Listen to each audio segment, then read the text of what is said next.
많은 어린이들에게 사랑받는 애니 도라에몽. 항상 찐따짓에 바보 같은 일만 하는 친구와 그를 신기한 비밀 도구들로 도와주는 22세기에서 온 도라에몽과의 재미난 에피소드를 그린 애니메이션인데요. 만약 이런 동심 넘치는 애니에 무시무시한 에피소드가 있다는 사실 알고 계셨나요? 바로 그 에피소드는 무인도에서 3000일이라는 에피소드를 보면 알 수 있습니다. 어느 때처럼 부모님에게 야단맞고 있는 우리의 친구. 그런 친구는 본인의 잘못을 뉘우치기는커녕 억울하다며 도라에몽에게 하소연을 하는데요. 하지만 도라에몽은 그런 친구에게 팩폭을 날려버립니다.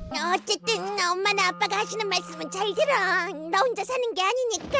본인의 감정밖에 모르는 친구는 도라에몽의 말도 무시하고 가출을 하기로 결심합니다. 하지만 도라에몽의 도구 없이는 살 수 없었던 친구는 쥐 장난감을 이용해 도라에몽을 기절시키고 도라에몽의 주머니를 뒤져 몇 가지 비밀 도구를 가지고 집을 나갑니다. 그렇게 대나무 헬리콥터를 타고 어느 한적한 무인도에 도착하는데요. 무인도에 도착한 친구는 일단 도라에몽한테 훔쳐온 도구들을 확인하는데요. 친구가 가져온 도구는 이상한 알림이 울리는 도구, 땅을 파는 도구, 수학 문제를 내는 도구, 쓰면 비가 내리는 우산 등 하나같이 쓸모라곤 없어 보이는 도구였죠. 쓸모 있는 도구도 하나 없겠다. 의지라곤 1도 없었던 친구는 슬슬 집으로 돌아가려 합니다. 그렇게 대나무 헬리콥터를 머리에 달려던 그때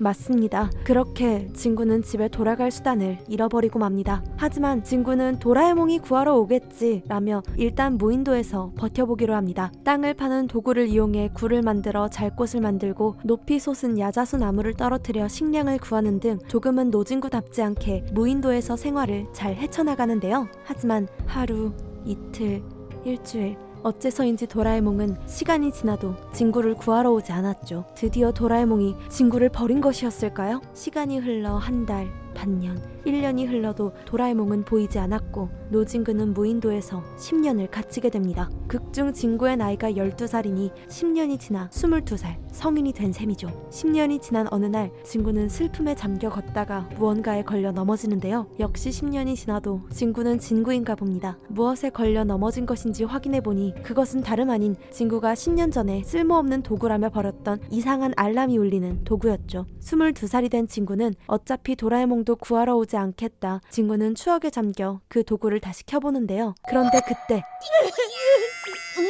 그 이상한 알림이 울리는 도구는 다름 아닌 SOS 발신기였던 것이고 도라에몽은 그 알람을 듣고 10년 만에 친구를 구하러 온 것이었죠. 여기서 도라에몽의 무시무시한 선택이 시작됩니다. 도라에몽은 22살의 진구를 데려와 10년 전에 가출하는 그날로 진구를 데려간 후 타임 보자기를 이용해 22살의 진구의 외관을 다시 돌려놓습니다. 그런데 뭔가 이상하지 않습니까? 22살의 진구가 과거로 돌아온 것이라면 그 당시에 있는 12살의 진구는 무인도에 갇혀있는 채로 남아있다는 것입니다. 도라에몽은 왜 10년 전의 진구는 무인도에 그대로 놔둔 채 22살의 진구를 데려온 것일까요? 어쩌면 진구의 인성을 고치기 위해 22세기에서 온 도라에몽이 어떤 선택을 한 것은 아니었을까요? 그리고 과거로 돌아왔다면 10년 전에 존재해야 할 과거의 도라에몽은 어디로 사라진 것일까요? 여러분의 생각을 댓글로 남겨주세요. 지금까지 무시무시한 도라에몽 에피소드 무인도에서 3000일 리뷰였습니다. 감사합니다.